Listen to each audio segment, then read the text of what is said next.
Welcome, everybody, to Books with Cooks, a podcast for bookies and foodies. Hi, I'm Jess. And I'm Alex. And we're two cousins who are also best friends who love to read. Yeah. And I love to cook. And I cook to survive. We'll be reviewing, analyzing, sometimes overanalyzing, and discussing the books we're currently reading, as well as new and old recipes from our kitchen to yours. By the way, we're real people with real families. So you may hear cats, dogs, birds, babies, and husbands. So enjoy that bonus material. Now let's get booking and have a tasty chat.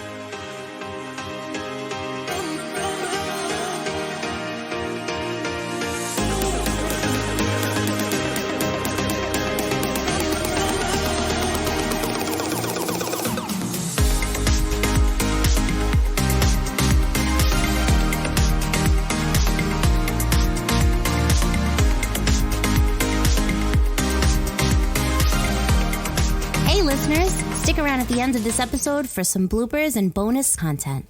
All right, so we just want to introduce a new segment on our Thursday episodes called Harpoon That Tune. Can you guess a tune within 5 seconds of hearing its intro? We want to know. If you can guess, reach out to us via email or message us on our socials with the answer to be featured in an upcoming episode and grab a chance to be entered in an upcoming giveaway. Today's tune is...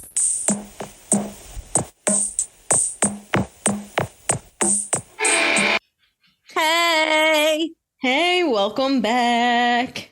Here we are. Another snack. Welcome back. What are you snacking on today? I just have some water. I have sun chips as well, but I'm not really picking on them just yet. I have them near me. All right. What about you? I have a seltzer and, well, I have those sriracha chickpeas again, but I also have some of these, now I can't remember what they're called, but they're like roasted veggie thingies. Not roasted. I don't know. Roasted veggie thingies. They're like sugar snap peas, kind of. That's what they look like. But they're like puffy snacks, like a cheese doodle. It's white cheddar, but it's made out of sugar snap peas. I wish I knew the name of them. I'm sorry. I'm not doing them justice, but they're good. Don't like peas. Oh. So I probably would not like Not peas. Even sugar snap peas? They're so good. I don't like peas. I like edamame for some reason, but I don't like peas. Delicious. Okay. No, and it is kind of in the pea family. But you're in the pea family. Probably.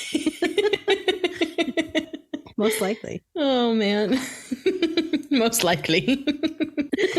What's new? Have you been watching anything good? Started watching the third season of Only Murders in the Building. Oh, yeah. I have to watch that. Did it wrap up yet? It did, so we don't have to wait. But I've been watching it, and it's good. I mean, you weren't crazy about it? So far, I'm only like 5 episodes in, I guess. Okay.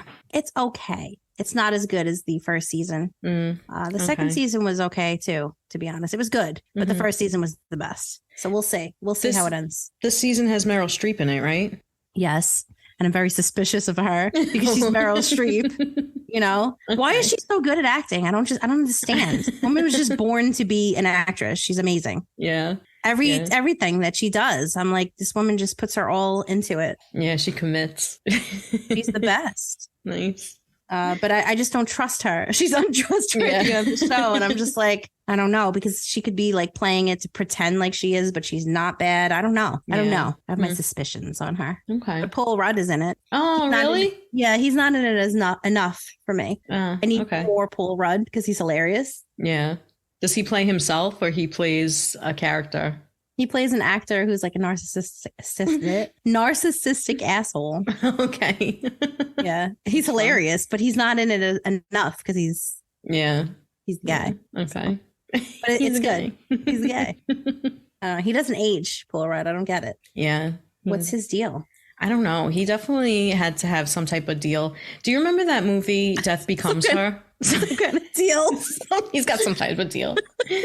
No, but do you remember that movie, Death Becomes Her? Yes, I love that movie. With Meryl Streep, yeah. Yes. And how they can stay forever young with that serum potion thing that they take, but then their bodies still deteriorate. Such a good movie. That movie's hilarious because their bodies fall apart. She's got like her head hanging off at one point.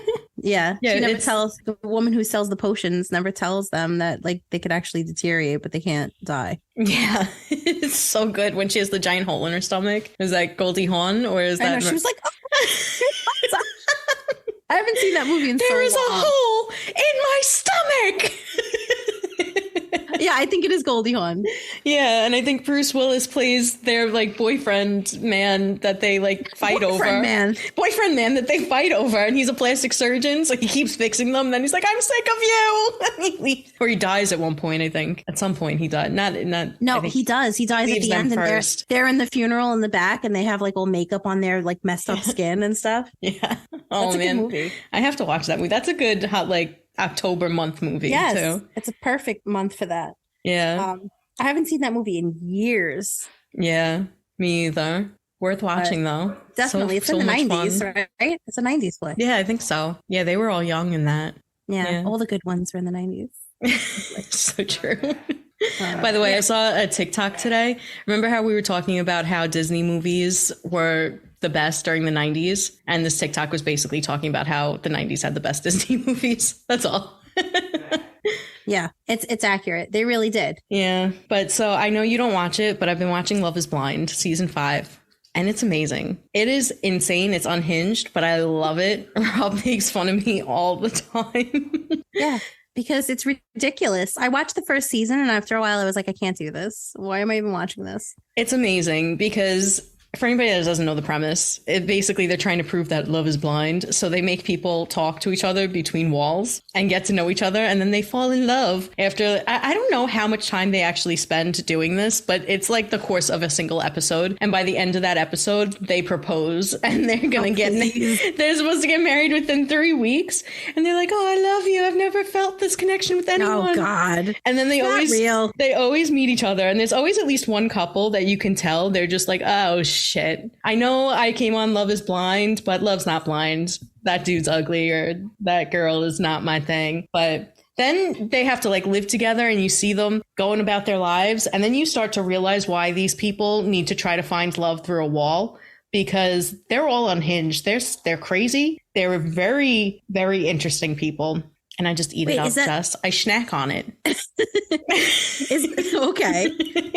Is that the same show that they have to get engaged or something? Or is that 60 Second Fiance or something? Am I making up that title? Is there another show that they get engaged to each other like immediately? Or is that the show? There is 90 Day Fiance, but I never watched that. I don't really know what that's about. Maybe it was that one. On this one, they get engaged and then they are supposed to get married within 3 weeks, but they have the choice to say yes or no at the altar. So it's always hilarious because they're always like, I don't know if she's going to say yes, or I don't know if he's on the same page as me. Well, I'm trying to remember. Is this the show where they go on vacation after they all meet and they have to like hang out? Okay. Yeah. So I did see the first season and there was a couple on there who I really liked. Okay. But I don't know their names. It's okay. Yeah, I don't remember their names either, to be honest. Every time I watch these shows, they were cute and they seemed like they would last, believe it or not. Yeah, maybe they did. I don't know. Some of them do. Some of them do. Most of them don't. Because it's ridiculous. I love these shows, though. As soon as I'm done watching them, I pretty much forget everything about them. But then when a new season comes out, I get so excited. And I was telling Rob today that there's a new season of F-Boy Island coming out, I think on October 16th. What?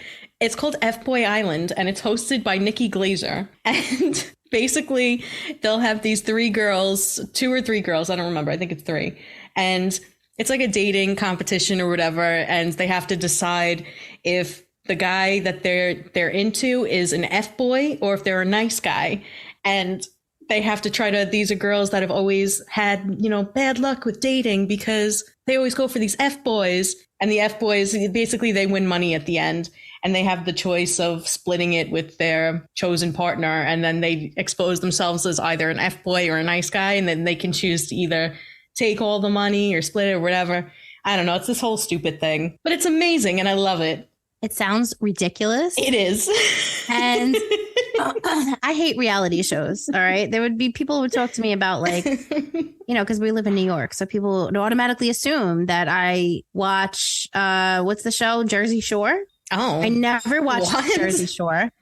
I did not care about at all for these people. And one time, a long time ago too, I was in Urban Outfitters, and somebody was like taking pictures of somebody near me, and I was like, "What the hell's happening? Is this person taking a picture of me?" No. But it was taking a picture. They were taking a picture of the guy next to me, and apparently he was in Jersey Shore. Like, who cares? Oh, I wonder which one it was. Who cares? I don't know. Speaking of Jersey Shore, though, there was also on MTV Double Shot at Love, and it was, I think, Vinny and Pauly D, and it was like girls got to compete to date them. It's so stupid. I don't even know these people, but funny story, though. I did see on a TikTok somebody was in a Wawa parking lot. This is so random. And not even in the Wawa, in the parking lot. In a Wawa parking lot. And apparently they were filming a commercial for Wawa about their pizza or something. And the Jersey Shore idiots were in there. Oh, so interesting. They were like screaming. They were like, I love this pizza. And I was like, imagine being chosen to promote Wawa pizza. and then I totally questioned what my TikTok feed was happening there, because I'm like, why is the Jersey Shore at Wawa and pizza? How did that happen? And why is it on my feed? But yeah, I think I turned off TikTok and haven't looked at it for days because I was angry at the algorithm. My algorithm is so messed up now on my my Alex Books with Cooks account, because it's all either books or Love is Blind stuff, because I liked a few Love is Blind videos and then I commented on a couple, and now it's like, look at this Love is Blind video. Look at this book recommendation. What do you think of Stacy and Izzy? Look at this book recommendation. And I'm like, this is my jams. Like, this is honestly great. Yeah, but you know what? The ads annoy me, though, because it's like you can't watch them for longer than a second, because then they think you're actually interested, even if you're not. And it'll keep showing the same ad. And there's that one ad that's so annoying. I don't know if you get it, but it's this woman, and she comes on. She's like, I know you've been watching for a while, but it's time to get off TikTok. And I'm like, why are you trying to make me get off your app? Did you ever get that one? She's so annoying, man. Why? I have seen those where it's like, hey, you've been scrolling for a while, but they don't. You've been scrolling, right? They don't come up often for me. Instead, I constantly, and I say like every few videos, get them about these dragon eggs, these dragon toys. Have you not seen this at all? No. I was telling Rob about it, and he was like, what do you mean? I was like, I see it all the time. They're selling these dragons. He's like, what do you mean they're selling a dragon? I'm like, I don't know. It comes in an egg. You don't know what color you're going to get. Sometimes I'm tempted to get one, but then I'm like, what the fuck am I going to do with this dragon and its egg? And I don't get to choose the color? No, that's ridiculous. No, there was only one ad I ever liked, and I sent it to you because it was hilarious. Remember, it was like for a video game or something. And it was like the creepy grandma or something. It was yeah. That shit was hilarious. And I didn't mind those because they were funny. Yeah. I didn't download the game, but it was hysterical. But one time I almost deleted my entire app because they kept trying to make me buy some magic bra. And I wanted nothing to do with it. I've seen those. I'm like, get out of here. I don't want your magic bra. Oh, it's so funny. Yeah, I don't know. They're weird with their friggin' ads on TikTok. I can't stand it. Yeah. They're very abrasive. Sometimes I can tell when it's an ad, and then sometimes they get me and I'm like, what's this? And then all of a sudden I realize it's an ad and I'm like, oh, I get like irrationally angry about it. And I like scroll really hard. I'm like, no, I know. No. Well, now that they no, get out of here. Get out of here, ad. No, it's got time for you, ad. Ad hole. Now that they have the shop too, like I get all the time, people will be like, hey, do you do this and this and this? And I'm like, yeah, I do. And then they'll be like, you should buy this. And I'm like, get out of here. I know. Now you're like an ad, and I didn't think you were going to be an ad. Now you're a tricking ad, and I don't like that. Yeah. I also don't understand how TikTok shop works. It should be TikTok. I don't get how it works, because I've only ever been able to access it by clicking on a link in somebody's video. But I was like, what if you just wanted to browse? I'm not saying I want to buy anything, but what if I did? How do you just like browse? So I did make a purchase. I'm not going to lie. I did make a purchase. It's very easy, actually. But they got me. They knew. Yeah. So it was like a sweatshirt that they were showing for Fourth Wing. And I was like, oh, it's awesome. I want it. And then I clicked on it, and I made it so easy to just click on it. And once I did, it just said, you get 40% off or something. It ended up being like $15 and no tax, no shipping, nothing. Yeah. So I was like, I want this. So I bought it, and it came really fast. It's awesome. And it was an easy process. And then after that, I thought I was going to keep getting sweatshirt ads, but I didn't. So that's the only thing. They did get me. They knew what I liked. I mean, don't show me magic bras and weird shit because I'm not going to want that. All right. But if you show me things that I'm posting, that I can get on board with because you know that I like that. Apparently, they know that you want a dragon egg. So apparently, maybe in the future we can have some merch. Just saying. But we won't be annoying, I promise, and we won't pretend. Yeah, like they're trying to sell a magic bra or something. Hey, magic books with cooks bra. I don't know, it's weird. Get your bra here, Books with Cooks podcast. Get your stuff here. Get your stuff here. I promise that if we ever do come out with merch, which would be a very, very long future from now, but if we ever did, that we will have Alex going, get your stuff here.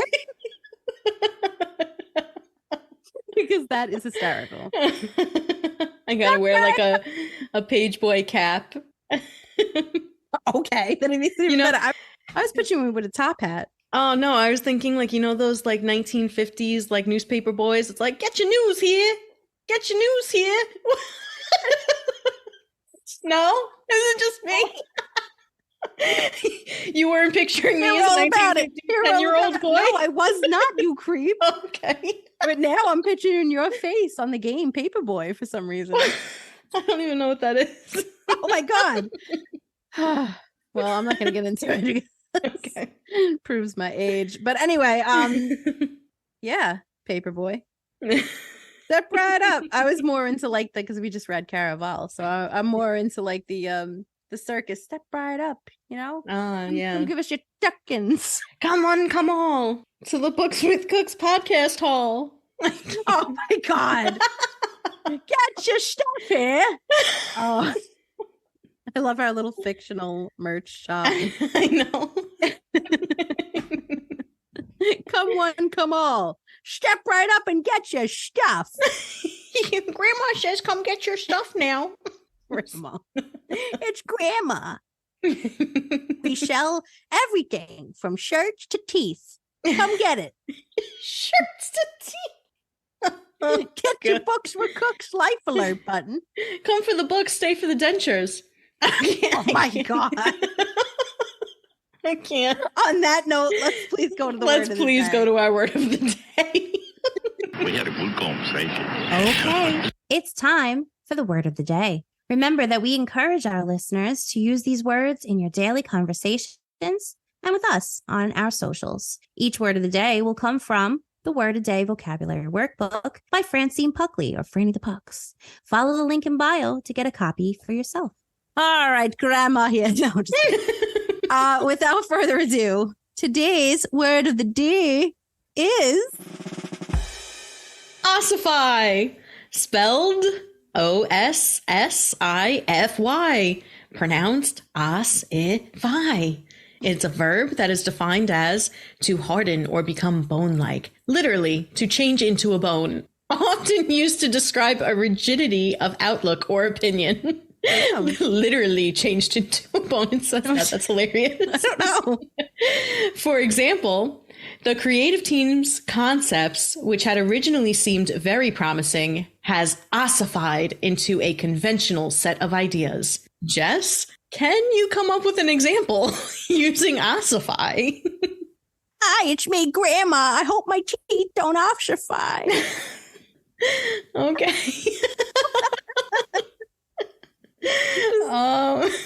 Let me think about this one. As Elspeth becomes weaker, the nightmare's personality begins to ossify within her body. I don't know. That's really century-old body, the skeleton rather, of the Shepherd King is ossifying underground. Okay. If I were to write a book about ghouls, it would focus on the fact that they're starting to ossify, turn into bone.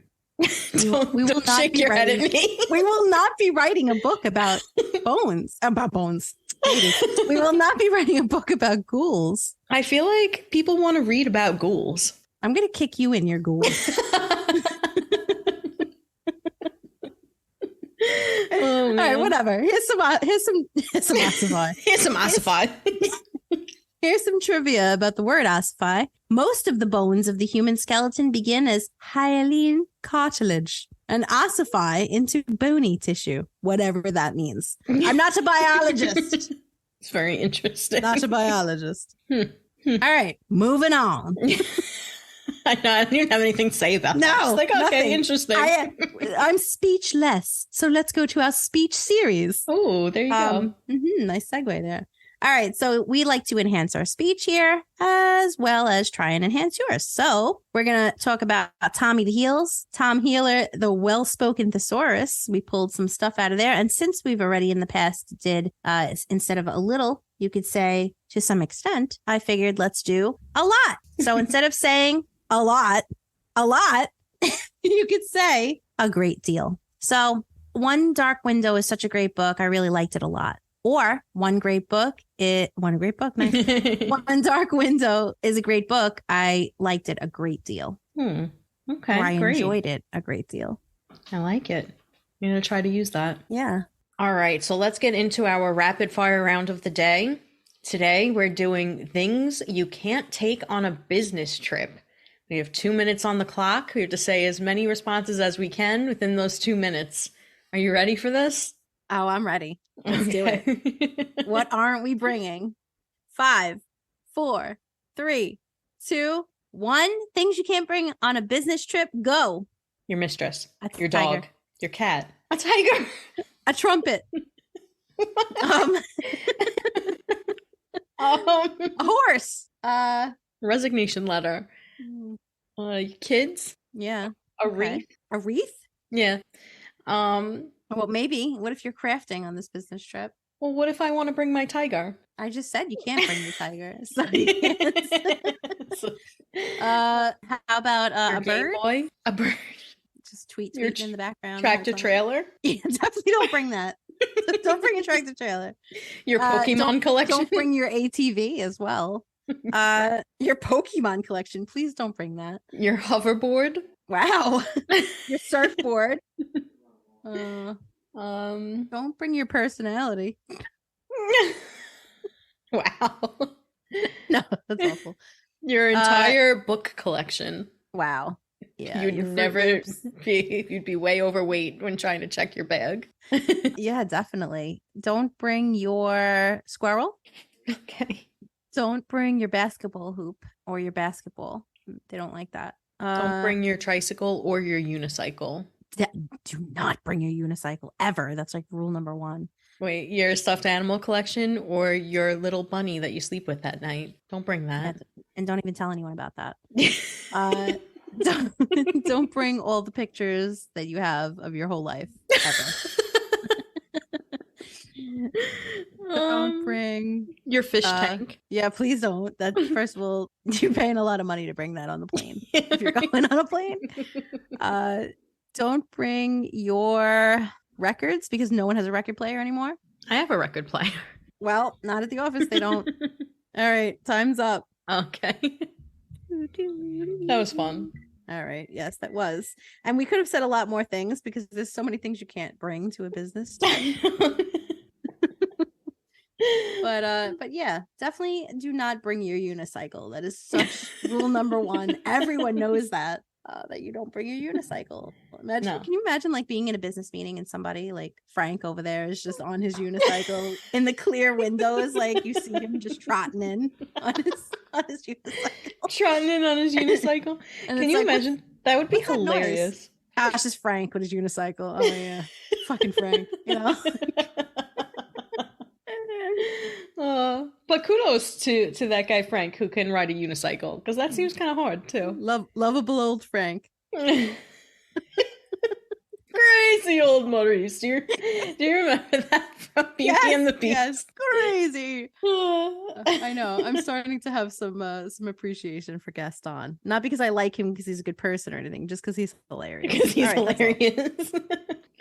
All right, so let's move on to our questions of the day. All right. We got some fun ones that are related to our book today. So Jess, if you lived in Blunder, which Providence card would you want to own and why? I mean, I wouldn't want to use magic, I'll be honest, because I don't want it to do any damage. I don't want to pay the cost, if you will. Yeah. But if I had to pick one for this question, I guess I mean, I definitely like the prophet card. I think that one's so interesting with the glimpses of the future. Yeah. I would never use the maiden card. I would never use the chalice card on anybody. I mean, the well card is interesting too, because you could see if people are really good or not. I don't know. Part of me wants to say the golden egg, but that's like very cliche, right? I guess I'll just go with I'll go with my first instinct, and I'll say the prophet card. I'd like to know what happens. Glimpses into the future sounds interesting. Okay. Yeah, that's a good one for sure. Yeah. What about you? I think I would go with the mirror card. I think I would like the invisibility. Creep. And yeah. What'd you say? You creep. No, not to creep on people. More so that like if I don't feel like socializing, I could just turn invisible and be like, nobody can see me. So now if I like want to go to ShopRite, I don't need to talk to people. That just makes me sound antisocial. Wait, hey, who's driving that cart? Who's driving that cart? I was at ShopRite and the box of Fruit Loops was floating by itself. Oh, that would cause and then it checked itself out at the self-checkout. Yeah, that would cause a lot of trauma. I'm not really sure you could do self-checkout because people would be like, why? And people that work there, they'd be like, how's this happening? Let them try to figure it out. Excuse me. Checking itself out. Excuse me, ma'am. I have a serious condition that causes me to go invisible. Please don't disrespect me. Yeah, and expect no one to call the cops because that's going to happen if you're invisible checking shit out. I'm paying for it. I'm paying for it. I'm not trying to steal it. That would be creepy and rude. Whatever. I would tell you not to do it like because I used my profit card and saw into the future that you'd get in trouble. And I'd be like, don't do it. All right. You know what? It would be very handy if in like a social situation, I'm like, I could really use a break right now. But what are you supposed to do? So I just turn invisible. People be like, where's Alex? I don't know. She'll come back. And I'll just chill outside, invisible, nobody to talk to, just regaining myself. And then I'll come back in uninvisible and get back to it. All right. So next question. If you had a monster living inside your mind, would you tell anyone? Would you call on him for assistance, knowing that it would slowly result in him taking you over? Would I tell anyone? Probably not, because you'd freaking probably either medicate me or lock me up. I don't know. How would you react if I just came to you one day and was like, Jess, I have to have a really serious conversation with you. For the last like decade or so, there's been a monster living inside of my head. I feel like you would be really concerned. I would smack you across the face and be like, get over it. Get over it. Cher style from Moonstruck. And would I call on him for assistance? Not unless absolutely necessary. So if my life depended on it, then yes, but otherwise, no. I mean, I'd like to believe that I would want to tell someone, like if I'd come to you and be like, don't freak out. Don't freak out. But there's a monster living inside my head. But I'm friends with a monster inside of my head. Oh, that's a good song, by the way. That we could have thought of. Yeah. I know. It's just sort a of really late, good one. Right? And she's like, something about the voices inside of her head, too. Yeah. Perfect song. Oh, well. Yeah. Missed opportunities. It's fine. But anyway, that's what I would do. I would sing that to you, and you probably wouldn't take me seriously anyway. So I would just tell you. And then when you did find out later, I'd be like, I told you. I'd probably be like, Jess is just being weird again. Also, making up stories. How do you know I don't have a monster living in my head? Maybe we all secretly have a monster living inside of our head. Mm-hmm. Mm-hmm. Mm-hmm. All right. Okay. So as you all know, we recently read One Dark Window by Rachel Gillig. We loved it. And we picked our favorite good and bad reviews in case anyone's on the fence about reading it. So One Dark Window currently has an overall rating of 4.33 out of 5, really, really good, on Goodreads, and a 4.6 on Amazon with a publication date of September 22nd, 2022. So let's do the bad reviews first. Alex? Okay. I have a 1-star review. I've been dying to say this one because it's hilarious. I think it's completely unwarranted, but it's hilarious. This person said, reading One Dark Window made me feel like one dumb bimbo for picking it up. LOL. What? What does that even mean? I don't know. You know, I could see if this was like a super spicy book, but it's not. It's not. It's a good book. I get it.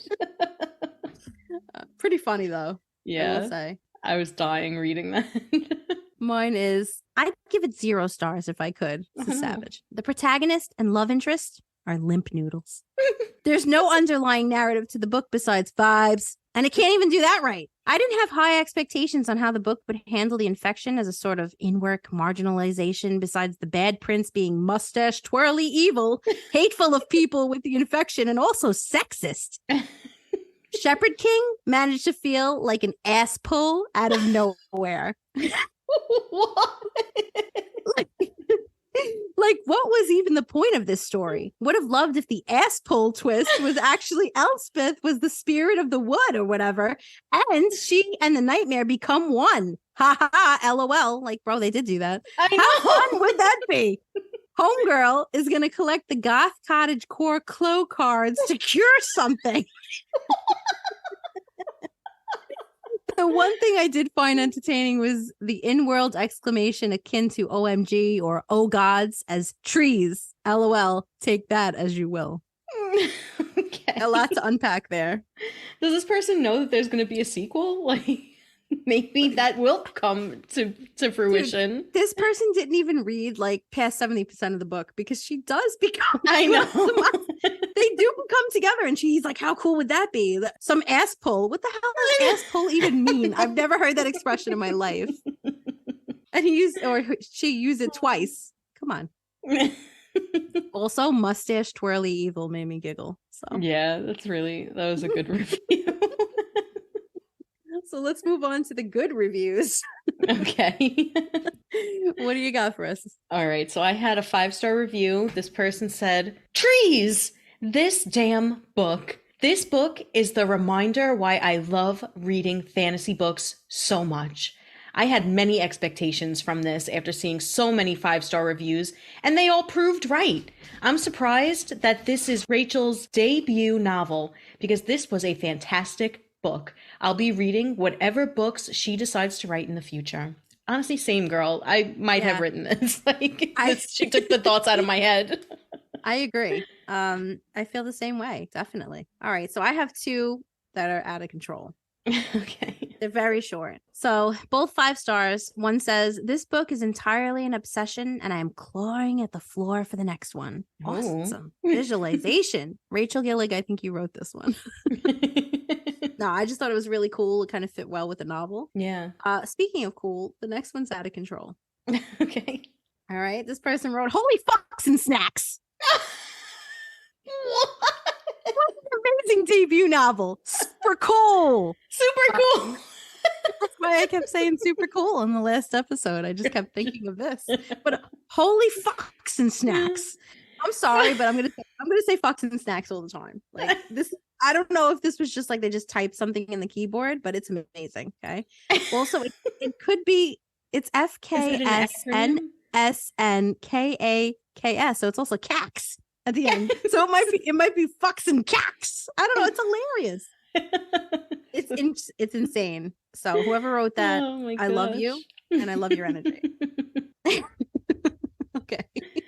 Oh, that was fun. Holy fucks and snacks. All right. So now we've heard about the fucks and snacks and what everyone else had to say. Here's our backflap submissions. Hey, is that a monster in your head or is it just us telling you to read this book? Jess and Alex. Holy fucks and snacks. This book, it's super cool. Jess and Alex. Elspeth may not be playing with a full deck of cards, but you can be. This book has a full deck of awesome. I was all in. Hell yeah. Jess and Alex. Jess and Alex. One Dark Window is one dark, fantastical, and fun read that twists you into its branches until you become a part of its magical trees yourself. I had to do that with the trees because people were like, trees. Like, yeah, it was hilarious. I don't know. I think I had a nightmare.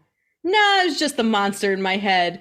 Read One Dark Window and release your inner beast. Just an Alex. Oh man, like Windows? I'm Ron Burgundy. Like Windows? Read one dark one, or put a light on. Can Somebody please fucking put a light on these horror movies and stuff. All right. And Jess and Alex. Nice. All right. So let's transition into the cooking portion with some cooking tips. For today, we're going to discuss monster-themed tips and tricks. Jess, what do you have for us? Franken-guac. I found this on Pinterest. It's super cute. Look at this. Oh, that's adorable. Isn't it? Yeah. So it's really cute. You could look up Franken-guac on Pinterest and you'll see the picture for yourself. It's adorable. But basically you make guac the way that you would make guac, and I can give you a recipe for that next. But you can make guac, you put it onto a plate and make it into like the shape of a rectangle. Put all of the blue chips, so you got to use blue chips for this, to formulate his hair on top. And then you could take sour cream, put little dollops for his eyes. You can take black olives or black beans, whichever you prefer, and you can put them in the center of his eyes to make his, actual eyeballs. And then you can make one for his nose, the two little things on his neck. You could use little olives there for that. And then you could split them up if you want to take the olives or the beans and you want to split them into slices. You could do that to arrange it for his mouth and for the little stitches on his head. It's super cute. So if you don't have a guacamole recipe that you absolutely love, you can do this one. This is the one that it comes with. Basically, you take 3 medium ripe avocados, you scoop it out, you use a spoon for that if you don't know, is the easiest way to do it. And then obviously you mash them. You use a 1/4 cup of a finely chopped onion. You could put some cilantro. I don't like cilantro in mine. I think it tastes like soap. Probably not, common that it does, because it probably doesn't. But for me, it does. And then 2 tablespoons of lime juice. I usually use 1 whole lime in there. And a little bit of salt. I actually like to put sour cream, a little tiny bit of sour cream in mine. I feel like it makes it a little creamier. But you do you. Definitely, this recipe isn't for me because I always add garlic, always. And I know, Alex, you're with me on this. Yeah. And I add quite a few cloves, like 3 to 4, maybe more. All right. Yeah. So don't judge me. But yeah, you could do whatever recipe you like and just arrange it. And it's super cute. I will try to link this to our link tree. So this way it'll go to the Pinterest page and you can see it for yourself. Nice. Also, if you like spicy guac, you can cut up some jalapenos and put them in too. Oh, hell yeah. You could also add good. Tomatoes. Yum, whatever. Onions. Mm-hmm. Love me some guac. That sounds good, and it's really cute.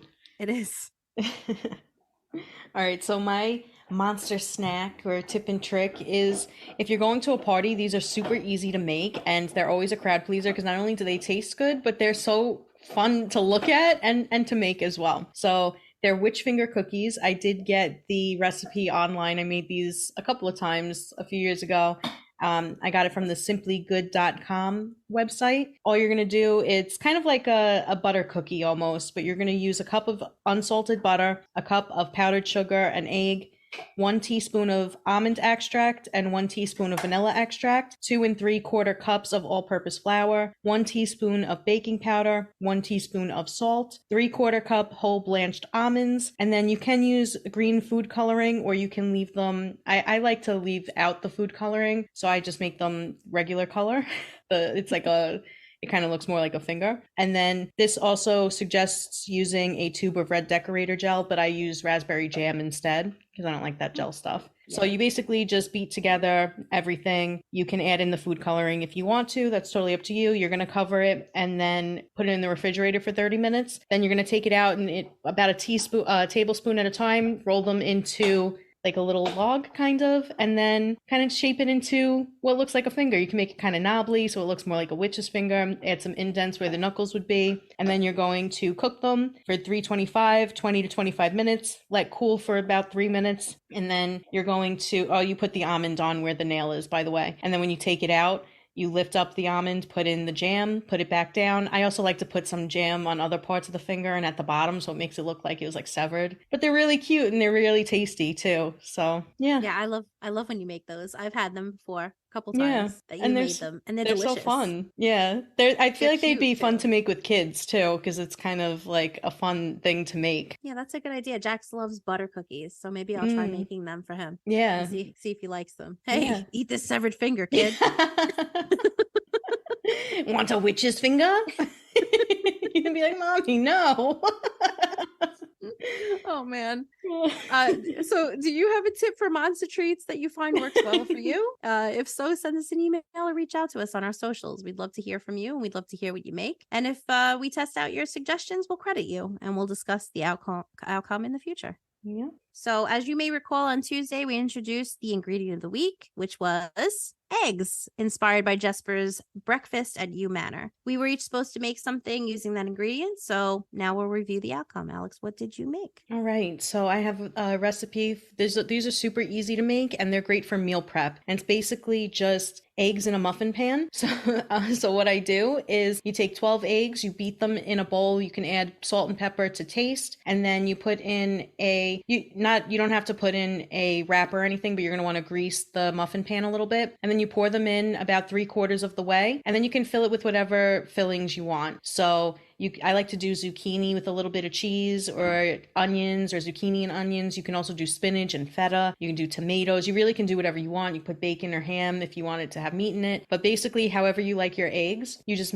add in the toppings, the ingredients, and then you bake them for like 20 or 25 minutes. Just keep an eye on them. You'll see when they start to set. And then you take them out and you can eat them, let them cool for a few minutes, and you can eat them right away, or you can freeze them or store them in the fridge.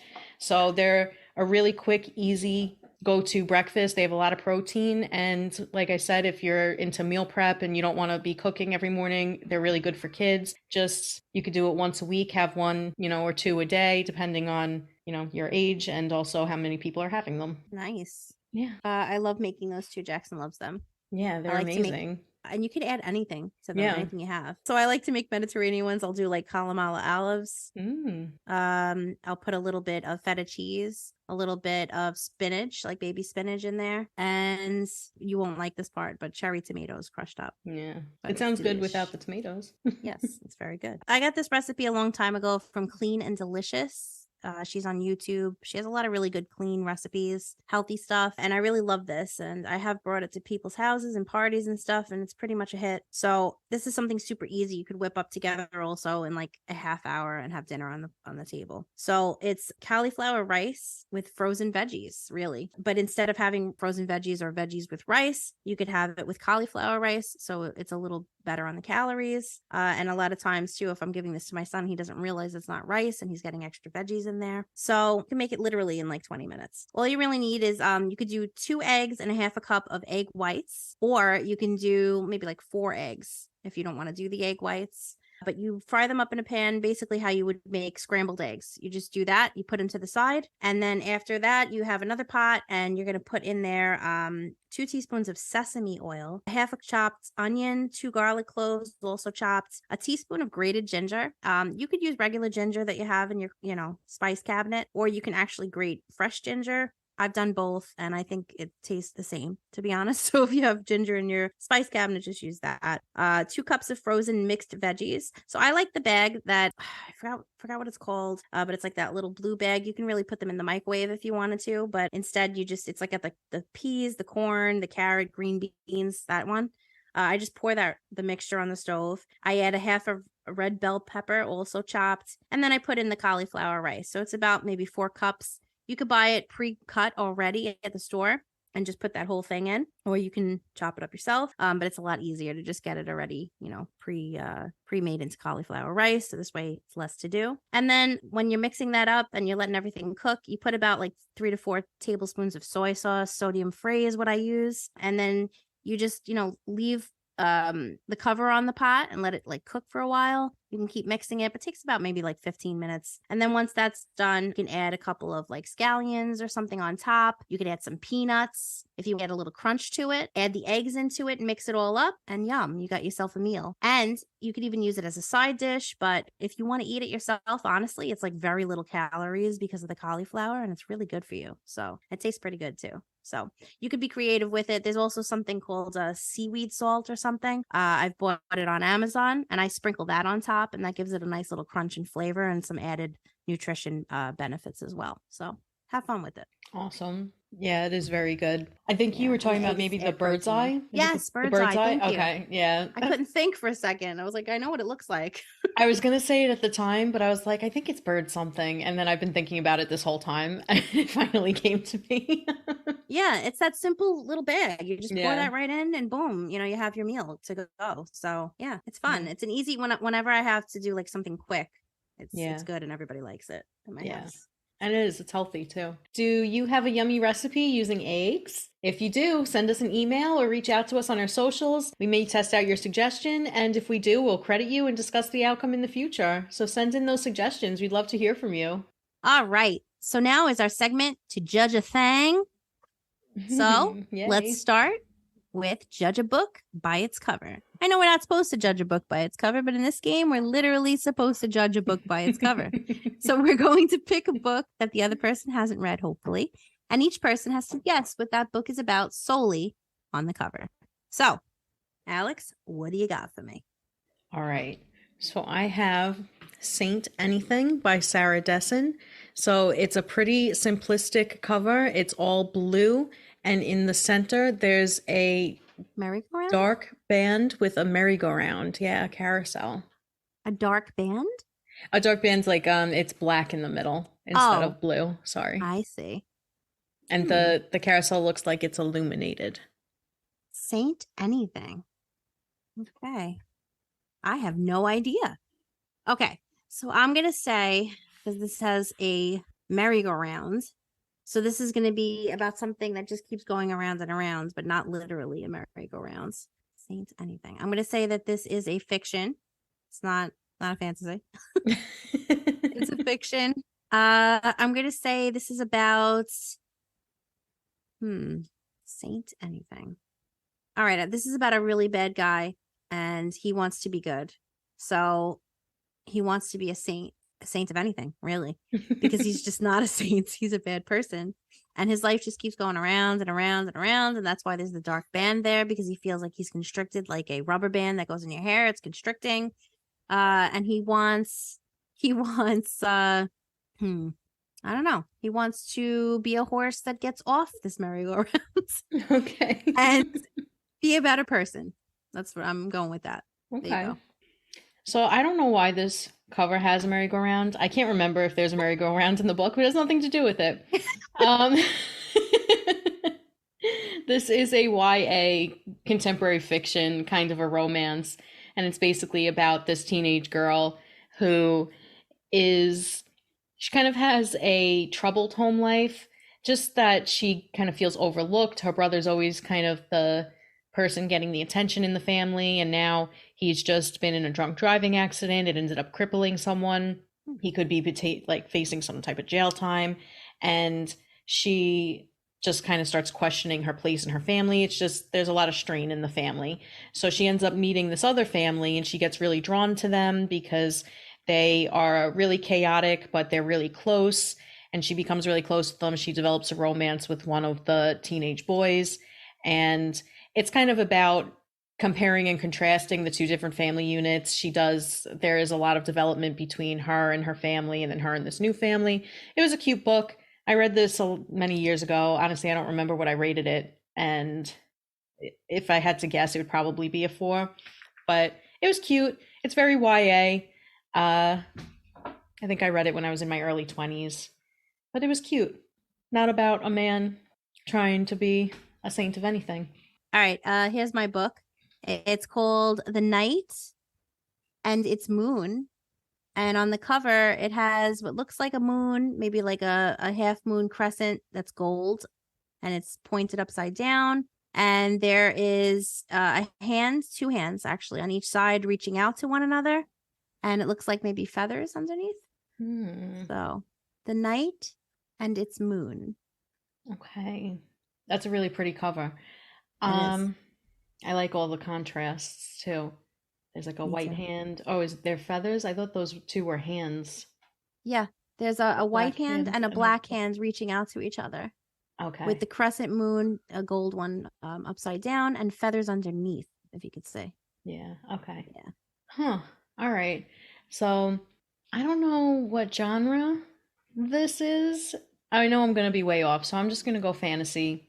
I'm going to say it's about the mythology of the sun and moon gods, and it's about the differences between those two gods and maybe a star-crossed lovers situation thrown in, that one can only live in darkness and the other one can only live in light, or something along those lines. They can never meet at the same time, and maybe it's their journey to try to come together. And there's birds, or maybe angels. Ah. All right. So you were right. It is fantasy. Oh, okay. Yeah. And I haven't read it yet, but it's on my TBR. It got a really good review. It's a series. Okay. And people love it and rave about it. But it's got like feminist undertones, Mhm. and it's about two orphan girls. They both have special abilities, and they grow up together, but they get pulled apart. One goes somewhere, the other person goes to another side. I think there's assassins involved or something, that one goes to be an assassin or trained to be assassins or something like that. And they always try to find their way back to each other. But so you were right that they're kind of like Wow. pulled apart and they keep trying to go back to each other. And I think there's a romance maybe between the two of them. So it sounds Okay. really interesting. So I'd Wow. like to read it. But I love the cover of every single one of those books in the series too. They're all Yeah. beautiful. It's a really pretty cover. Yeah. That also And sounds like a really cute book, and I It think that's does. the closest I've ever gotten and probably will ever get to guessing one. You did really good. But yeah, this is the first book. It's beautiful. And then the second book is called The Sun and Its Shade. Also pretty. Ooh. See? Oh, And then yeah. I'll show you the third one in the series. This is probably the prettiest one. And it Mhm. says, you're gonna like this one. The Gloom in Its Stars or Mm. something. I don't know, just very Yeah. interesting. And Yeah. I'm really interested to read that eventually. I'm gonna have to add that to my TBR too. I know. Sometimes I do judge a book by its cover. I'm like, you're pretty. Yeah. Adding. Same. But yeah, it got good reviews. I think they all have over a 4. So Yeah. I like that the cover seems to be really representative of the content too. So like yes. that's nice. Yeah, I'm not sure what the moon has to do with anything, but it's a fantasy world, so who knows? Yeah. But yeah, just so everyone knows, it is a series, and the first book I had showed is called The Night and Its Moon, and the author is Piper CJ. Nice. Okay. Thank you. Mm-hmm. All right, so let's move on to our next sub-segment, which is Judge a Bro. So we're each going to pick a character from a book that the other person hasn't read, and they'll have to guess what that character's role is in the book, their personality traits, and what they look like based on their name. Do you want to go first, or you want me to go first? I'll go first. Okay. Okay. So my character is Ness. Ness. She has no last name. Oh, shit. I said What? she. Oh, I was going to guess it was a she, if that makes a difference. All right. Ness sounds like Ness. a she. It's Ness, and it's from Homegoing. Homegoing. I feel like I've heard of this before. Okay. So I think it's a fiction. Homegoing is so broad. It's about a person who is maybe trying to find their way home. It's about, I think Ness is a girl or a woman, and I think she's trying to find her way home from somewhere else. I forgot I said it was not a fantasy, it's just a fiction. I was about to start getting into different worlds. No, I think it's a fiction. And all right, I'm going to say maybe she's in her mid-30s and she's been struggling to connect with her, I don't know, her culture or something, and she's looking to get more information about her family. So she goes to the place where she was born, which is maybe far away, and it's about her journey, her homegoing journey. Maybe she encounters some obstacles on the way. And I think she is tall, and I don't know, she has black hair and green eyes, and I don't know. That's what I'm gonna go with. Okay. So you're right. Obviously, she is a girl because I said that. But Homegoing is a really great book, and it is about returning to your roots. But she's not trying to go home. Oh. So Ness is a side character. I forgot to say I did think she was the protagonist. So technically, she is, because she gets her own chapter. So each person gets their own chapter in Homegoing. So she is the descendant You've told me about this book. Yes. That's why it sounded familiar. Yes, I love Okay. this book. Yeah. But she is a descendant of two twin sisters who were separated at birth in Africa. One ended up being shipped to the States to become a slave, and the other one stayed in Africa. And it follows the descendants in this book. It follows their descendants in America, and it follows their descendants in Africa, and you see where they end up in the future, and if they maybe link up or something. But basically, she is the daughter of one of those twins and the British soldier that raped her. Oh shit. Okay. Yeah. And Wow. she is on a plantation, and she's trying to flee with her husband and son. Oh wow. And I'm not going to say what happens, but Yeah, don't tell me. yeah, it's really good, and I really liked her. I thought she was a strong female character. And she's tough. Yeah. Okay. Yeah, I want to read that book. That book's amazing. So it's Homegoing by Yaa Gyasi. Right. I knew as soon as you said it, I was like, something about this sounds so familiar, but I couldn't put my finger on it. And then as soon as you said it's about the descendants, I was like, she's told me about this book multiple times. I need to read it. Yeah, that book is an onion. It has like so many layers, and I cry even thinking about that book. Yeah. Because that book, you can introduce each chapter to a new person, and everyone has their own story. It's very good. It's like a collection of short stories. Yeah, it sounds really impactful too. It is. All right, so my character's name is Andy Landis from Who Do You Love? Who do you love? All right, repeat the name again. Andy Landis. Andy Landis. All right. I want to say it's a side character because I know you like your side characters, but also you're trying to probably throw me off. So it's definitely a protagonist.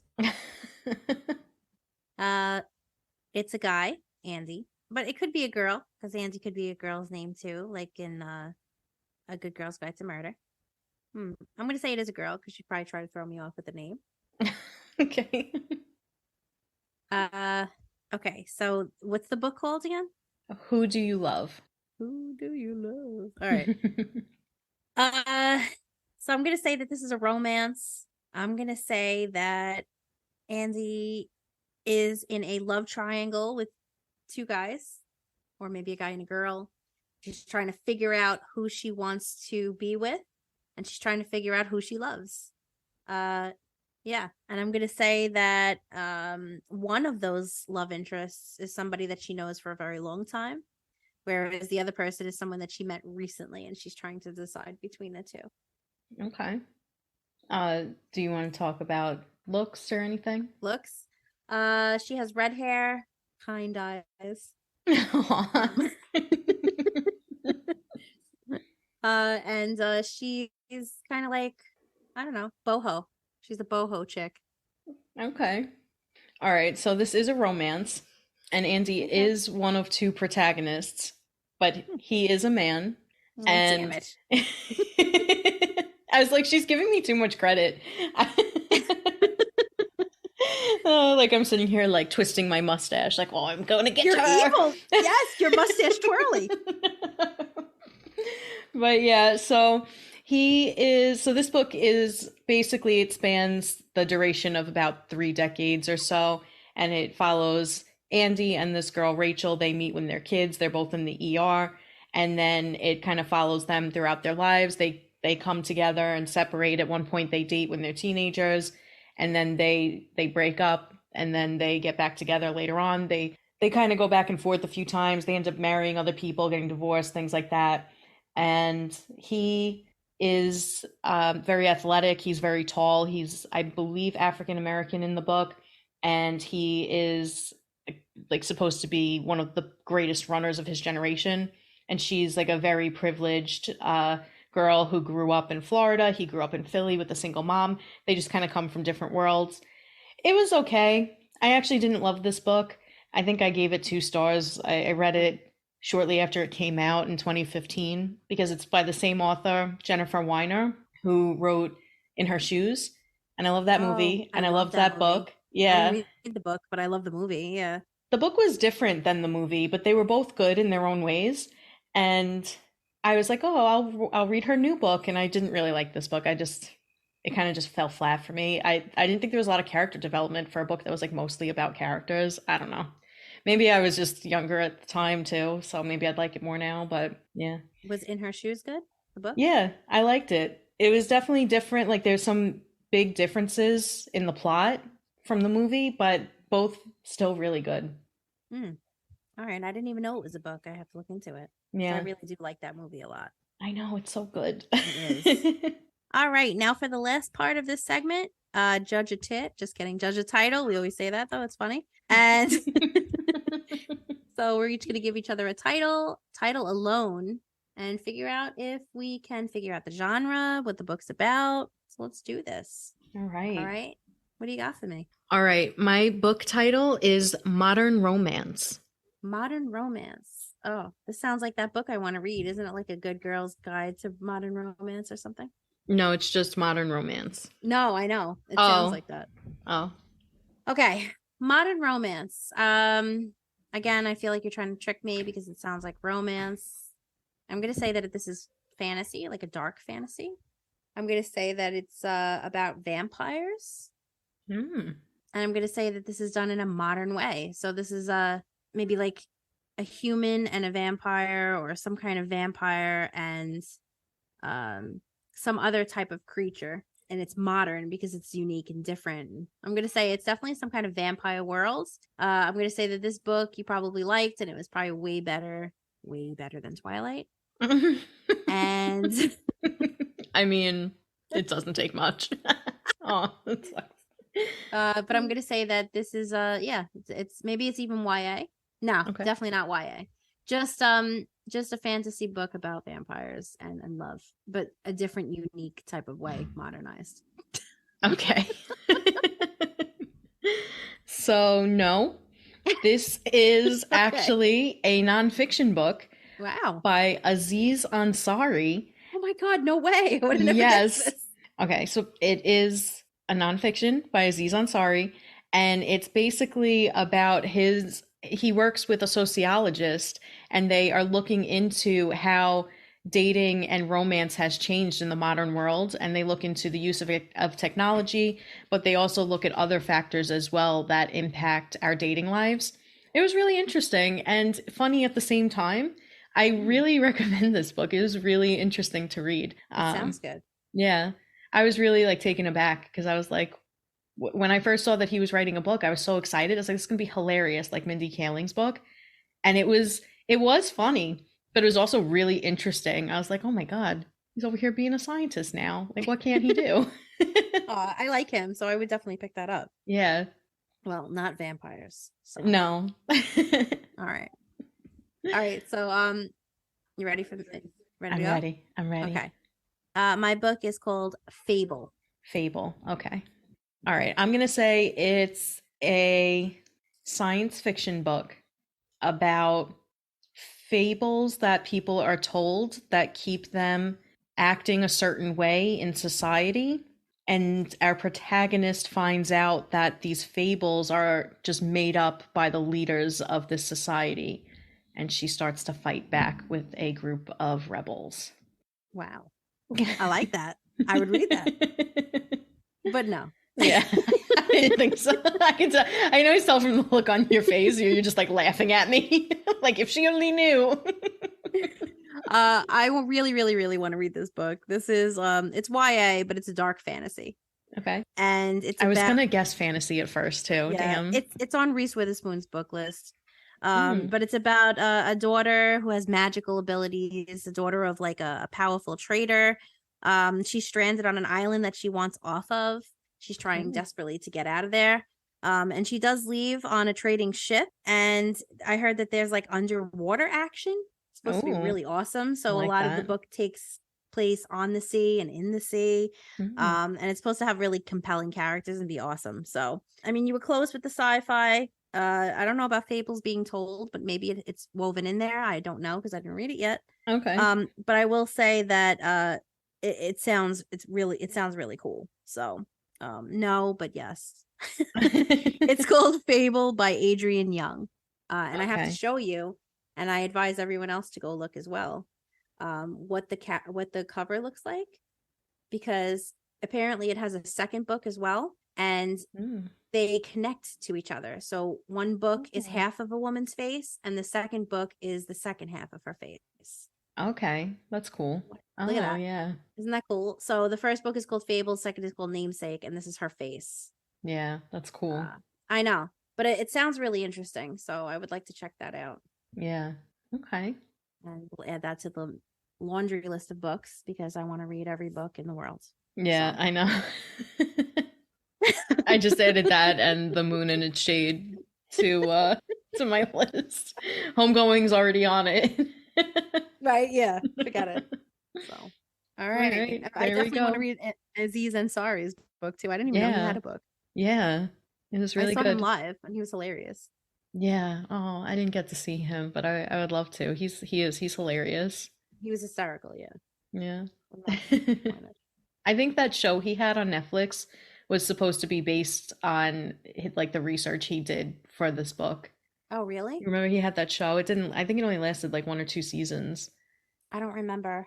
I know he was, well, Parks and Recs I loved. Yeah. And I know he was also in that show that was on HBO for 5 minutes, but it was hilarious. The Flight of the Conchords. Do you remember Oh, that? yes, that show is hilarious. He did like a cameo on that show where he wouldn't let them eat from his apple stands or something because they were from New Zealand.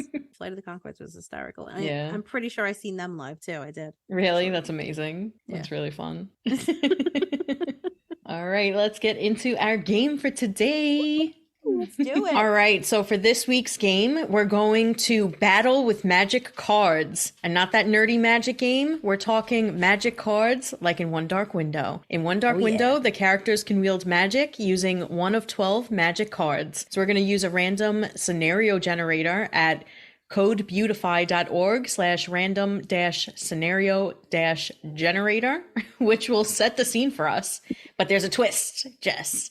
We can only use each card one time. So we'll have to choose wisely. And remember that magic always comes with a cost. That's right. So we can only use it once. So basically we're going to be like Raven up in here where it's just going to like not let us use it after a while. Got it. So here's a recap of the Providence cards from One Dark Window, just so everyone's on the same page. And for those of you who have not read the book, so this way you get a better understanding. There are 12, like Alex said. So here are the 12 that we get to choose from. So one is the Black Horse card. The magic is you become a master of combat. The consequence, you get weaker. Yeah. All right. So then we have the Golden Egg card. The magic, great wealth. The consequence, all-consuming greed. You're a golden egg. Mom's The next golden one egg. is, you heard that, Mom? You heard what you called you? Not really you, Aunt Linda. So the Prophet card is the next. And the magic the Prophet card gives you is glimpses of the future. I really like that. Yeah. The consequence, though, it makes users helpless to change the future. All right. Then we have the White Eagle card. The magic, courage, but the consequence, fear. So you're going to be brave, but you're going to be scared. Molly, you in danger, girl. All right. The Maiden card. Magic is great beauty, but the consequence is it chills your heart. Yeah. All right. Then we have the Chalice card. The magic, it turns liquid into truth serum, but the consequence is that it turns the truth serum into poison. Crazy. Yeah. The Well card. The magic is it gives you clear sight to recognize one's enemies, but the consequence is that you get betrayed by a friend. Interested in seeing how that comes to play maybe in the next book. Yeah. All right. Then we have the Iron Gate card. The magic, blissful serenity, no matter the struggle. But the consequence, it steals years from your life. Yeah, I would never use that one. I would lock that behind an iron gate. The Scythe card, which is in the book only possessed by princes or royalty. The magic is that it gives you the power to control others. Very fitting that only royalty would want it. Consequence, great physical pain. Ugh. Then we have the Mirror card, which grants you invisibility. But the consequence is that it lifts the veil between the worlds, which exposes a world of ghosts. Ooh. Creepy. Yeah, that's interesting too, because Raven uses that. And I wonder if he sees ghosts. Haha. Yeah. Well, speaking of Raven, the Nightmare card. This is the magic that allows its user to speak into the minds of others. The consequence, though, it reveals one's deepest fears. It's interesting. Mm-hmm. All right. Then we have the elusive Twin Elders card. The magic is that it gives you the power to commune with the spirit of the wood, but the consequence is unknown because nobody's ever used it. Mm-hmm. Very interesting. Yeah. All right. So these are the cards we have to choose from. We put our names into a random generator to give us scenarios. And let's go to the first scenario and see what card we want to use there. Okay. Which one you want to start with? Let's do Jess and Alex go on a ghost tour. Hell yeah. All right. So me and Alex are walking into this haunted house. It's crazy. And there happens to be real ghosts everywhere. Okay. They're darting out in all different positions and spots. They're hiding and they're creeping behind doors. Alex sees one in the grandfather clock. She's like, oh shit. She runs into another room. There's a hole in the floor. She almost falls into it, but I save her. But then there's a ghost there. There's a lot of things going on now. The ghosts are trying to kill us. Alex, what card are you using? All right. I am using the White Eagle card. Courage. Give me courage to get out of this ghost tour. Get away from these ghosts. Okay. Well, that makes sense. I'm going to stick with my guns here and go with the invisibility, the mirror card. So this way I can pretend to be one of the ghosts and fuck with you. You're so annoying. Oh, what a jerk. I'm just going to go up behind you and be like, woo, while the ghosts are apparently trying to kill us on this ghost tour that I was just saying. But you know what? I'll have courage to fight back. So there we go. That's fine. All right. So I'm going to go next to Alex and Jess have a board game night. Of course, we're doing Ouija board. So talk me through the scenario. What's happening in this Ouija night? All right. So we are playing Ouija and we're trying to speak to the spirits and we're asking them for information about stuff and they're say ghosts stuff and they're starting to respond. I like it. I'm using the Twin Elders card here so I can speak to the spirits. Okay. Yeah. All right. I guess I'll use that as well. Makes sense. We don't know what the consequence is. Hopefully it doesn't turn us to spirits ourselves. Hopefully. All right. So how about Jess and Alex attend a magic show? Yes. What could go wrong? Apparently something does go wrong. All right. Alex and Jess attend a magic show and they just put a woman in a box and she disappeared, but she never came back. So I grab the magician's hat and I say a little spell and I pull out something from the hat and it happens to be a sword. And thank God, because some magician is angry that I stole his hat and he's charging at me and you're trying to, get rid of him. The woman in the box is missing and all of a sudden I end up in the box and you have to try to get me out of the box. And it's this whole thing. So we got a guy chasing us. I'm in a box. The lady disappeared from the box and we don't know where the hell she is. What card are we using? Okay. All right. I'm going to use the prophet card. I'm going to get glimpses of the future. It'll show me where you guys are. I won't be able to change the future, but I'll be able to find you guys. There you go. That works. I mean, I'm going to probably use here the black horse card. So I'm good with combat. So when this guy comes charging at me, I could just blink, pa-ching, get him in the box or even in his own hat. Pull yourself out of that, guy. Come on, Magish. Oh my God. All right. That's it. Let's get some new scenarios. Okay. Let's generate some mo. They really want us to do this whale watching tour, by the way. Build a birdhouse is hilarious. Okay. All right. What could go wrong with this? All right. You pick that one. I'm going to pick Jess and Alex go on a horseback riding adventure. Okay. One of the horses is wild and untamed. That's what you get to go by. Okay. What happens? All right. So one of the horses is going wild. It's my horse, of course. And it's trying to buck me off. And then all of a sudden it just takes off. It's just running into the woods. I'm going crazy. I'm basically hanging off by one foot and you have to try to get me. You're like, Alex, hold on. And I'm like, Jess, please. Okay.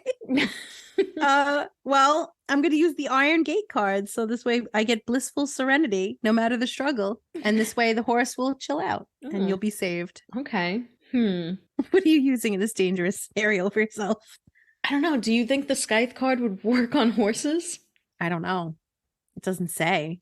All right. Well, I'm going to say that it works on horses, and I'm going to use the Scythe card to control the horse and get it to calm down and release me. Release me. Release me. All right. So I'm going to go with Jess helps Alex build a birdhouse. All right. So Alex calls me up and she's like, you got to come over. It's very important. It's an emergency. I race there. I get there. And she's like, what color should I do for this birdhouse? And I'm like, what? She makes me come all the way there so this way I can help her build this birdhouse. It has like the roof is hanging off. She's doing a horrible job. She needs my help. So she has these paints. There's blue, yellow, and pink. I'm like, obviously, do pink. What are you doing? Obviously, come on. But she's like, I can't even build this house. I mean, how am I supposed to paint it? So I help her build it. The problem is that the nails become giant spiders out of nowhere. And they're giant spiders all over the room, and we don't know what to do with ourselves. I want to hide because I hate spiders. And Alex is like, this isn't going to help me build the birdhouse. It's a spider house. So how the hell did we get out of this? Okay, well, I'm going to use my black horse card, I guess, because this took a turn. Thank God. I was going to use the truth serum and give it to you and make you tell me what you really thought about my beautiful birdhouse. But since they turned into spiders, I guess now I need to use the black horse and use it to fight off these goddamn spiders. Jesus. Right. I hate spiders. I'm scared to my wits. So my wits end. So I have to use the white eagle card and give myself some courage. Okay. Also, once these spiders retreat, because apparently we're playing Jumanji, we end up building the most beautiful birdhouse anyone's ever seen. Damn straight we are. All right. What's next? Let's see. Jess and Alex have a potluck dinner party. All right. So we're having a potluck dinner. Everybody needs to bring something of their own, but it's themed. So you got to bring something that is Halloween themed, or something that's a little creepy crawly, because it reminds me of One Dark Window, and also it's October. So get your spook on and bring Get your spook on. get your spook on and bring your creepy snacks to my house for a potluck. What are you making and what card are you using? First of all, it's a potluck, not a potluck. Secondly, nothing went wrong. I have no reason to use the card. What, to cook or bake? What happens at this dinner party? Just make it up, just for any reason. Maybe you had an issue in the kitchen. All right. Well, I guess I'm gonna have to use my profit card and get glimpses of the future to see what everybody else is making, so this way I don't make the same thing. Okay. All right. Well, as the host of this potluck dinner, I'm serving everyone truth serum, and I'm going to make you all sit there and tell me the truth about what you think. That's the chalice card. I forgot to say which card. All right. Note to self: never go to Alex's dinner parties. Poison in my shit. All right. How about Jess and Alex attend a costume party? Oh, I like that. All right. So me and Alex are going to a costume party, and obviously we have to wear our best costumes. So we decide that we want to team up and do something outrageous. So me and Alex decide that we're going to dress up as toy soldiers, and we paint ourselves green, and we have a great time. But then we find out that the green paint is permanent and that we can never take it off ever. Like ever. We have to be green for the rest of our lives. What card are we using? All right. Well, obviously I'm using the maiden card so that I can have great beauty instead of green skin. This is from you, from your green skin from when we played the game with Dana. Light green skin. Yeah. All right, I'm gonna use the maiden card too. Great beauty, obviously, because we're green. Da da dee da da da. All right. Oh my god. So I'm gonna do Alex. This is great. Jess and Alex write a novel. Very appropriate. So what novel do we write? All right. Well, we're gonna write a fantasy novel, but we're having some cousin conflict because I want there to be ghouls, and I want the main characters to be ghouls. And you're like, Alex. You're like, Alex, come on. Nobody wants to read about ghouls, dude. So we're having a cousin conflict. What are you doing about it? I'm using my Scythe card, man. I knew you were going to do that. I'm using my Scythe card, and you're going to be like, I don't want to write about ghouls. And we won't write about that weird shit. We'll write about something else. What are you using? Okay. I'm going to use the Golden Egg card, and I'm going to get great wealth, and then I'm going to buy you out of this book contract. What? And I'm going to write my ghoul book. Got gold. Wow. All right. Well, note to self: never going to your dinner parties and never writing novels with you either. I might not even attend costume parties with you. All right. Let's see. What do we have? How about Jess and Alex have a picnic in the park? Okay, that sounds really nice. Yeah. We make up because I use the Scythe card. We make up and we decide like we're gonna have a picnic in the park. No more cousin conflict. Okay. We sit down on a beautiful blanket. It's a gorgeous day. There's so much going on. We hear birds and it's very nice. I bring my picnic basket. Well, what card are we using? And does it have anything to do with what we pull out of the picnic basket, perhaps? Oh. Well, mine doesn't. Okay. I was going to use the well card to have clear sight to recognize one's enemies, because we're in a park, it's crowded, okay? I don't like crowds. I'm an introvert, okay? I'm over here feeling paranoid. I'm like, there's people around. Which one of these is trying to get me? So it'll give me the sight to feel comfortable at this picnic. Okay. I mean, you're vicious, and at this picnic, you would probably use your truth serum in my wine or some shit, or in my grapes. But I do like the clear sight to see the enemies, because you could see the ants and the spiders in this park because it's nature. Your enemies, it just shows ants everywhere. And spiders. It'd be everywhere. I'm conflicted because I also could use the great wealth, the golden egg card, and pull out from the basket money and stuff, gold bricks and all kinds of cool shit. But I think I'm gonna go with the well card, like you, and I'm gonna see who my enemies are and if they're trying to come get my stuff. Okay. Get out of here. Get out of here. Yeah. Get on out of here, bugs. Stop bugging me. Stop bugging me. All right. Let's do Jess and Alex overcome their fear of heights. Okay. It's gonna be interesting because all the cards that we would probably use for this are gone. Okay. All right. So we both have a fear of heights, but we're gonna overcome it together. Okay. So we are on top of a mountain, and we're like, you know what? It wasn't so bad getting up here, but now that we're up here, damn, how the fuck are we gonna get down? Because I am so scared we have to scale down a cliff. What card are you using? I'm going to use the nightmare card, call out to somebody who's below the mountain or nearby to come and get us. Okay. To save us. All right. I'm going to use my Iron Gate card for blissful serenity, no matter the struggle. Thank you, Iron Gate card. All right. Let's get some new ones because it says Jess and Alex go to a flea market. And I was going to say that the flea market turns out to be real fleas, but we're not going to go there. Okay. Jess and Alex take an improv comedy class together. Okay. What's the play about? All right. So we have to do an improv, and the prompt is, someone in the corner is shouting, "Get off of my ankle, you rabid beast!"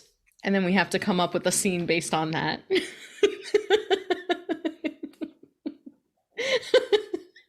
What card are you gonna use? Get off my ankle? You rabid beast. Wow. I mean, I'm gonna have to go great wealth, so this way we make so much money from this play. You already used that card.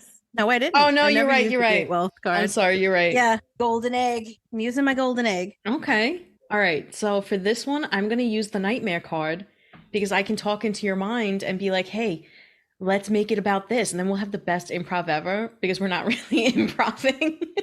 We're just like, "Hey, I'm gonna say this." Did you use that on the car on the horse?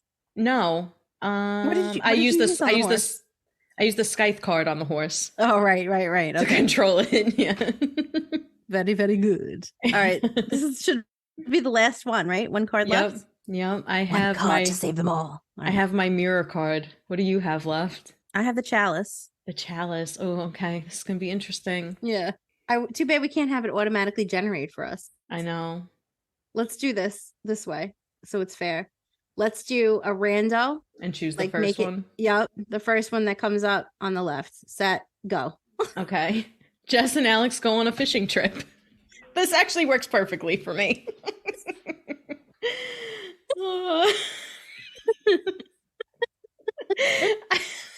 Oh my God. What goes wrong on this fishing trip? Well, we're in a boat. I throw my lure.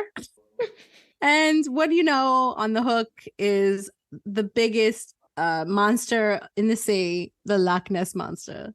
Okay. And I'm trying to pull it. I'm trying to pull it up. You know, I'm like, it's too heavy. I can't get it. And you're behind me trying to pull it. You know, we're trying to pull it. And then all of a sudden it just pops up on the boat and it's like, what up, bitches? And we're like not prepared for that because we're like, wait, you're cool? And it's like, hell yeah. But you whisper in my ear and you're like, I don't know. I don't trust him. I think he's manipulating us. I don't know. You're just making the scenario so that you can use the fucking truth serum. You're a cheater.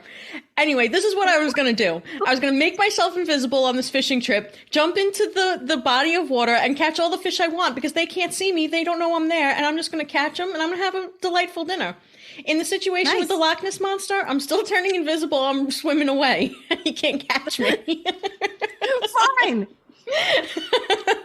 I really wasn't even, maybe subconsciously I was thinking about the truth serum. But either way, I can use the truth serum on him to see if he's lying to us. But in your scenario, if it's just a basic fishing, then I will use the truth serum on the fish and see who wants to be eaten. None of them. Oh, pick me, please. Oh, no, I feel bad for the fish. I know. I just use the truth serum and spill the liquid into the water, and then all of a sudden the fish will come and be like, hungry. One after the next. Stop. Oh, get in line to be eaten. I can't wait. Please, pick me. Oh, man. This took a weird turn. Take a weird turn. And now all I can think of is red fish, blue fish, big fish, small, whatever it is from Dr. Seuss, you know? Do you know what I'm talking about? Sorry, forget about it. I was like, red fish, blue fish, eat this fish. I can't. All right. All right, I'm done. I'll put myself in timeout. I'm sorry. I know I'm traumatizing that was you. fun. With talk of eating fish. Wasn't the Loch Ness monster was cool though? After a while, like we were chilling, and he invited us back for more. And he brought us down to his little area where he hangs out. Apparently, we could breathe under there in the cave, and we had a great time. We had a party. He can breathe in the what cave? Oh, in the cave that we could breathe in his cave. Yeah. Oh, gotcha. You know, because he's like part man. Is he? I guess. True? Oh, are you just making this up? It's all fiction, girl. I don't know anything about the Loch Ness monster. Well, I is it half man? Yeah, Alex, man. Shut up. He's like a dinosaur. He's enormous. He looks like a brontosaurus. Was a brontosaurus part man? No one knows. Maybe. The real origin of man. Coming soon by Jess and Alex. Brontosaurus people coming to a Barnes and Noble. That's what our novel will be about. Brontosaurus people. Brontosaurus people. Keep an eye out on your shelves. They have the body of a person, only the neck of a brontosaurus. Next New Times bestseller. Can't get enough of it. Oh my god! All right, I'm putting a stop to this. Break your neck buying it. Why the long neck? Again, that took an even weirder turn. Yeah. But anyway, buy our book, Brontosaurus People. All right. We're going to turn the podcast over to Jess's husband, Doug, for a manly minute or a Dougly minute or a chug of Doug. We tried to get Alex's husband involved, but he's too shy. Maybe in the future. For now, here's a healthy chug of Doug. And now, a healthy chug of Doug. Hey, what's going on, people? How you guys doing today? Just came back from a nice vacation, you know? I understand why people don't want to go to the gym. I was off for about 12 days, and then I had to go back to the gym. I did not want to go. I'll tell you that. I really was dreading it. I went. Now my body feels like I've been hit by a bus. I'm walking around like I have to go to the bathroom, and it's very uncomfortable. I'll tell you that. Hockey season started. Put a couple little bets in for the first games of the season. You know, Tampa Bay -1.5 puck line, hit it. Thank God somebody hit a open net shot at the end of the game.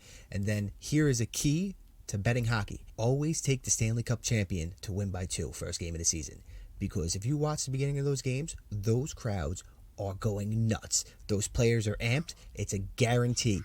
I'm not telling you it's a guarantee, but it is a guarantee. I'm just giving you facts, people. If you want to make some money, opening game, Stanley Cup champion, always take them puck line. I know I told you guys that I was going to look into the whole hot dog thing, but I didn't, because I went on Google and I got distracted and I just kept on living my life. And that's all I got for you guys today. Yeah, enjoy it. Stay tuned for the next Manly Minute, where you can get tips about sports, working out, reading, gaming, and other fun topics. Just a reminder to stay after the episode for some bloopers and bonus content. Next Tuesday, October 17th, we'll be reading and reviewing The Silent Patient by Alex Michaelides. Join us then for our thoughts on the psychological thriller, and then join us again next Thursday, October 19th, for another Poddy episode. Don't forget to mark your calendar for our next Book of the Month episode, which will air on Wednesday, October 25th. We'll be reading and discussing Catriona Ward's horror novel, The Last House on Needless Street. Ooh. Help, I'm scared. And get ready for our next bonus episode on Monday, October 16th. We'll be discussing Stephanie Garber's debut novel, Caraval, of the Caraval series. Join us as we discuss the YA fantasy novel and play games like Play Caraval ourselves. Yeah. But not really. If you haven't read the upcoming books but would like to, head on over to the link in our bio and get a copy for yourself so that you can participate in future discussions. You don't pay anything extra, but if you make a purchase using our link, we get a small commission, so thank you so much for supporting us. If you enjoy listening to our podcast, it would really mean a lot to us if you would leave a positive review on Spotify, Apple, or whichever streaming service you use. We would really appreciate it also if you could spread the word by telling friends and family about our podcast. And of course, we want to say thank you to all of our listeners. We really appreciate each and every one of you. Yeah. We also want to remind everyone to be on the lookout for our live events on TikTok.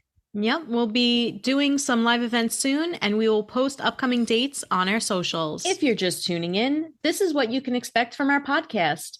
We're going to be releasing new episodes every Tuesday and Thursday, so be sure to check out our socials for updates and also some bonus content. You can find us on Instagram, TikTok, and other platforms. Click on the link in our bio for access to all of our socials, our website, and other links. We encourage you to reach out to us with thoughts, ideas, questions, and feedback. You can email us at bookswithcooks@gmail.com. You can also find our full book reviews on Goodreads. These links will also be available at the link in bio. If no one told you today, you're important and valued. You belong here. You're doing great, and we believe in you. Now let's turn the page and put a fork in it, because we're done with this one.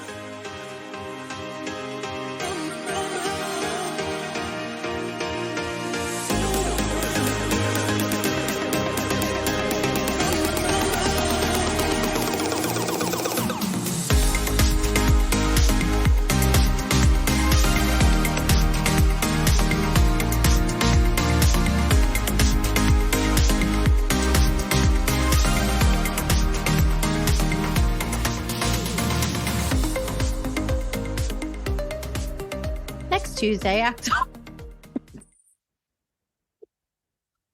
I had a water bottle on top of my head. I'm done. She was like, I could definitely do this. You can't. I can't do it. Let's try it again. All right. Next Tuesday, October 17th, we will be reading and reviewing The Silent Patient by Alex Michaelides. Just got this shit.